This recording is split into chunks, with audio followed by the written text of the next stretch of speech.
Certamente ele tomou sobre si as nossas enfermidades e as nossas dores levou sobre si. E nós o reputávamos por aflito, ferido de Deus e oprimido. Mas ele foi traspassado pelas nossas transgressões e moído pelas nossas iniquidades. O castigo que nos traz a paz estava sobre ele, e pelas suas pisaduras fomos sarados. Todos nós andávamos desgarrados como ovelhas, cada um se desviava pelo caminho, mas o Senhor fez cair sobre ele a iniquidade de nós todos. Ele verá o fruto do penoso trabalho de sua alma e ficará satisfeito. O meu servo, o justo, com o seu conhecimento justificará a muitos, porque as iniquidades deles levará sobre si. Por isso eu lhe darei muitos como a sua parte, e com os poderosos repartirá ele o despojo, porquanto derramou a sua alma na morte, foi contado com os transgressores. Contudo, levou sobre si o pecado de muitos e pelos transgressores intercedeu. Sejam todos muito bem-vindos a este canal. Nós iniciamos aqui com a leitura de alguns versículos do capítulo 53 do livro do profeta Isaías, em uma profecia em que nós encontramos o relato muito vívido do que anos depois aconteceria com o Senhor Jesus Cristo, o Filho de Deus, que veio a esse mundo, que se tornou homem, que morreu em uma cruz e que ressuscitou ao terceiro dia de entre os mortos. Quando celebramos a Páscoa, estamos comemorando o evento mais importante da história da humanidade. Mas você sabia que quando o Senhor Jesus estava na cruz se entregando por nós, ele disse 7 frases com um rico conteúdo, 7 frases com efeitos práticos muito relevantes para cada um de nós? Eu gostaria de chamar a sua atenção para o teor destas frases e para o significado delas. E eu farei isso a partir então da primeira palavra. A primeira palavra do Senhor Jesus na cruz é uma palavra de perdão. Ele ora ao Pai dizendo: Pai, perdoa-lhes porque não sabem o que fazem.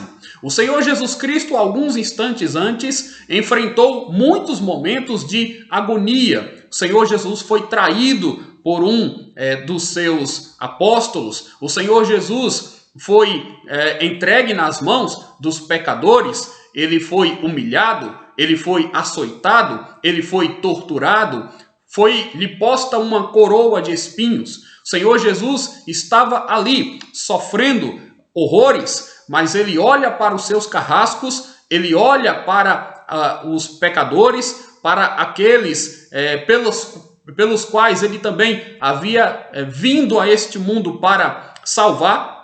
Ele pensa nas ovelhas que o seu pai lhe deu, ele pensa nos escolhidos de Deus, e ele então ali na cruz roga ao Senhor que tenha misericórdia, que tenha compaixão e que perdoe aqueles que estão cometendo tamanho ato de vileza, de torpeza. O Senhor Jesus Cristo pede perdão. O perdão é, sem dúvida nenhuma, a maior necessidade que o homem tem. A maior necessidade que você tem nessa vida é ser perdoado e reconciliado com Deus. E a partir do momento em que nós somos perdoados por Deus, nós aprendemos também que devemos perdoar os nossos semelhantes, aqueles que nos ofendem. Aliás, é isso que nós dizemos também na oração do Pai Nosso. Perdoa as nossas ofensas, Senhor, assim como nós perdoamos aos nossos devedores. Portanto, a primeira palavra da cruz é uma palavra que demonstra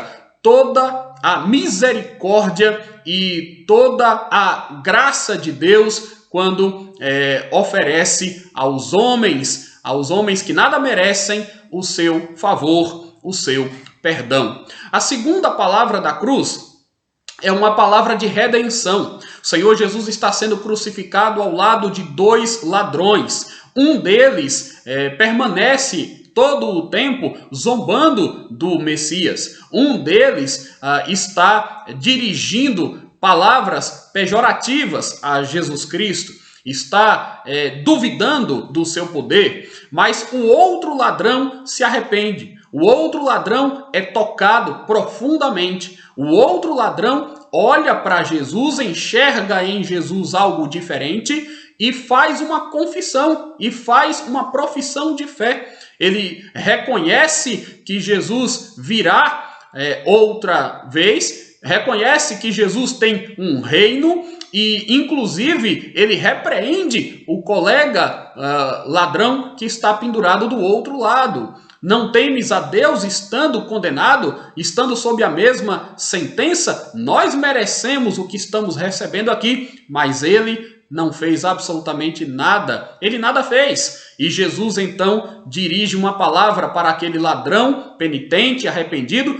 Hoje, em verdade, te digo, hoje estarás comigo no paraíso. Portanto, nós temos uma promessa aí, nós temos uma garantia aí que Jesus deu àquele homem pecador, moribundo, que se arrependeu antes da sua morte. Jesus diz, hoje estarás comigo no paraíso. Nós sabemos que na cruz do Calvário, o Senhor Jesus nos substituiu. Nós merecíamos a cruz, nós merecíamos a condenação, nós merecíamos o inferno, nós merecíamos o juízo de Deus, mas o Senhor Jesus, morrendo em nosso lugar, recebe a nossa pena e promove a nossa justificação. Por isso ele pode dizer para nós também, mesmo diante da morte, mesmo diante da dor, mesmo diante de intenso sofrimento, que nós um dia estaremos também com ele no paraíso, na glória celestial. Por mais que nós tenhamos pecado, por mais que nós estejamos distantes de Deus, ou tenhamos ficado por um tempo distante de Deus, o Senhor pode nos acolher, ele estende a sua mão para nos receber. Portanto, este é o teor da segunda palavra. A terceira palavra é uma palavra de consolo. O Senhor Jesus vê a sua mãe, Maria, chorando ao pé da cruz, sofrendo. Ele vê também os seus discípulos totalmente desanimados, totalmente entristecidos. Ele vê o apóstolo João, que a Bíblia classifica como o apóstolo amado, e ele então diz para João em relação a Maria, eis aí a tua mãe, e diz para Maria em relação a João, eis aí o teu filho. O Senhor Jesus aqui está interessado em fornecer naquele momento o consolo necessário para sua mãe,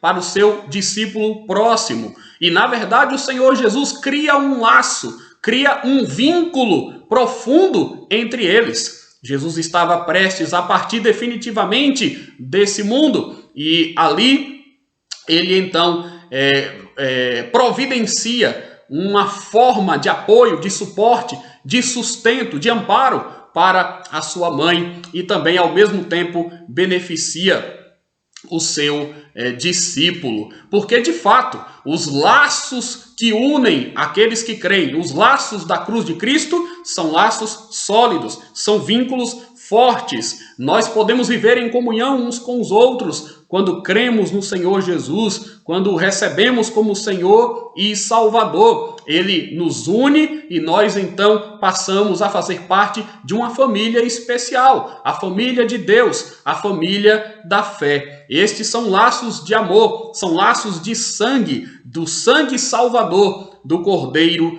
de Deus. Portanto, Maria e João são ali beneficiados e consolados em um momento em que Jesus Cristo é, sem dúvida nenhuma, de todos os personagens que se encontram ali, aquele que está mais desgastado, aquele que sofre mais os horrores daquelas cenas. A quarta palavra da cruz é uma palavra de expiação. O Senhor Jesus diz: Deus meu, por que me desamparaste? Ele está citando um salmo messiânico que também traz estas mesmas palavras. Deus meu, por que me desamparastes? Àquela altura, o Senhor Jesus havia sido abandonado por seguidores seus. O Senhor Jesus havia ficado só. Os seus discípulos já não estavam com ele. Os mais íntimos já não estavam com ele. de fato, o viam sofrendo, mas não podiam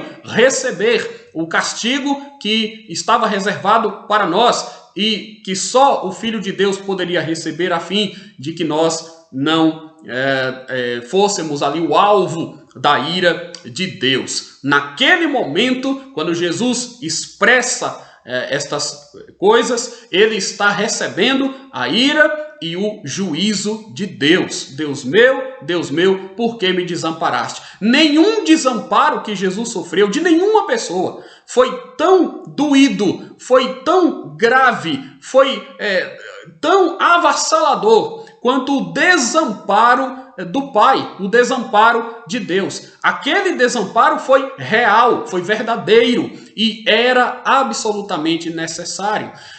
Exatamente pelo fato de que Jesus foi desamparado por Deus naquele instante, pelo Deus Pai naquele instante, é que nós não precisamos mais nos sentir desamparados. Jesus sofreu o desamparo para que nós pudéssemos ser acolhidos, para que nós não estivéssemos mais distantes de Deus e nem sofrêssemos as consequências de uma eternidade afastados dele. Por isso, Jesus exclama: Deus meu, por que me desamparaste? Naquele momento, ele está fazendo a devida expiação do nosso pecado. Era um passo solitário que Jesus Cristo tinha que dar. O Senhor Jesus, que já tinha dito no Getsemane: Pai, se possível, afasta de mim este cálice, todavia não seja feita a minha vontade, e sim a tua. O cálice que Cristo estava recebendo naquela hora era o cálice da ira de Deus contra o pecado. Aqueles que se arrependem e creem em Jesus se livram,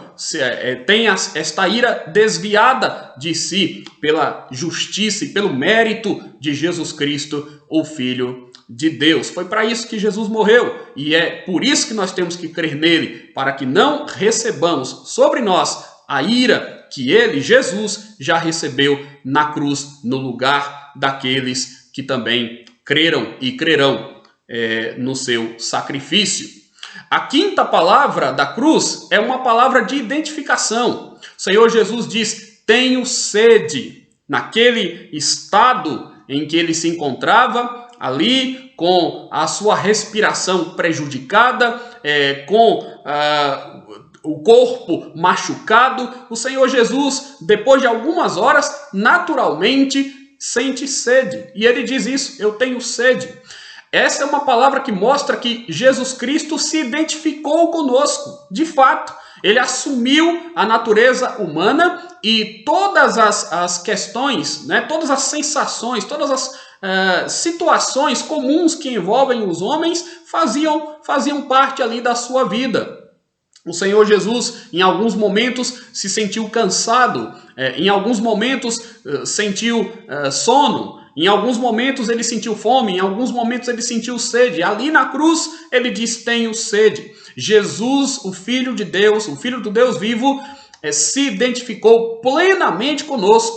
E isso também era totalmente imprescindível, porque sendo Deus, ele poderia oferecer um sacrifício perfeito que seria aceito diante do Santo.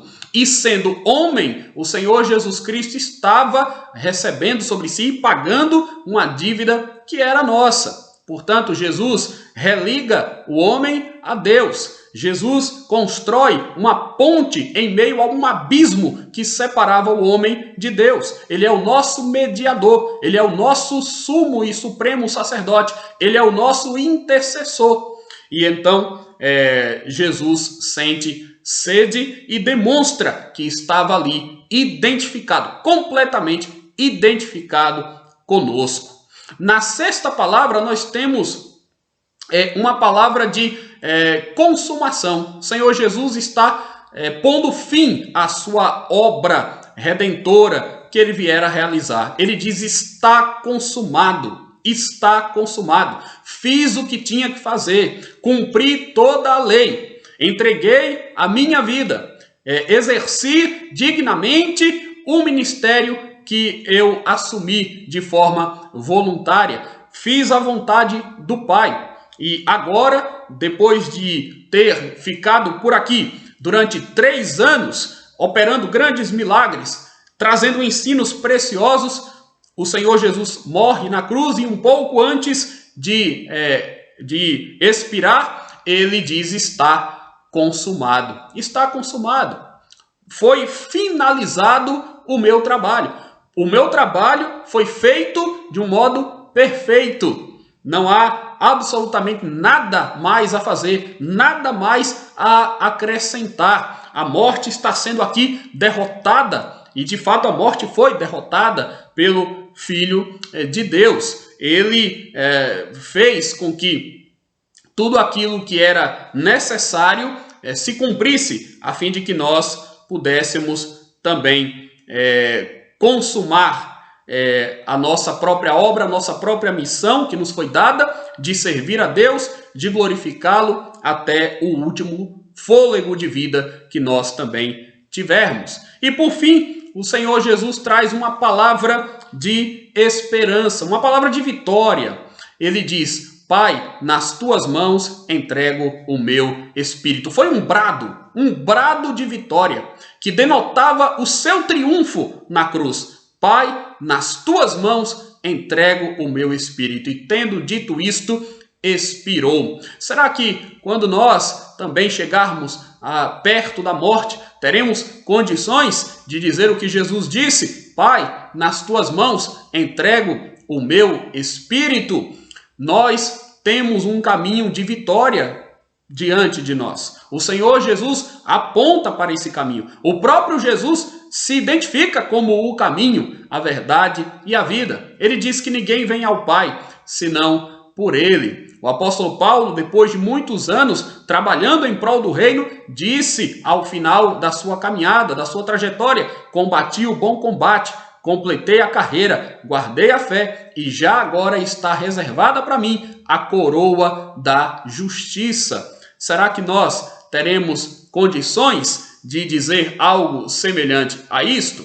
Ora, o Senhor Jesus garante que é possível nós alimentarmos esta esperança em nosso coração. Não por qualquer coisa que nós tenhamos feito, mas pelo que o Senhor Jesus Cristo fez ao se entregar por nós. Então nós temos uma palavra de perdão, nós temos uma palavra de redenção, nós temos uma palavra de consolo, nós temos uma palavra de expiação, nós temos uma palavra de identificação, nós temos uma palavra de consumação da obra e nós temos uma palavra de vitória, Nós certamente temos muito o que aprender e praticar a partir deste gesto de amor profundo demonstrado pelo Senhor na cruz do Calvário. Aprendemos com Jesus a perdoar. Aprendemos com Jesus que somente Ele pode salvar. Aprendemos com Jesus que nós podemos consolar uns aos outros, mas recebemos em grande medida o consolo que vem de Deus. Aprendemos de Jesus que Ele recebeu a ira, Ele recebeu o castigo, o juízo sobre si, como disse o profeta Isaías, mas Ele fez isso para que nós não precisássemos mais receber essa condenação terrível.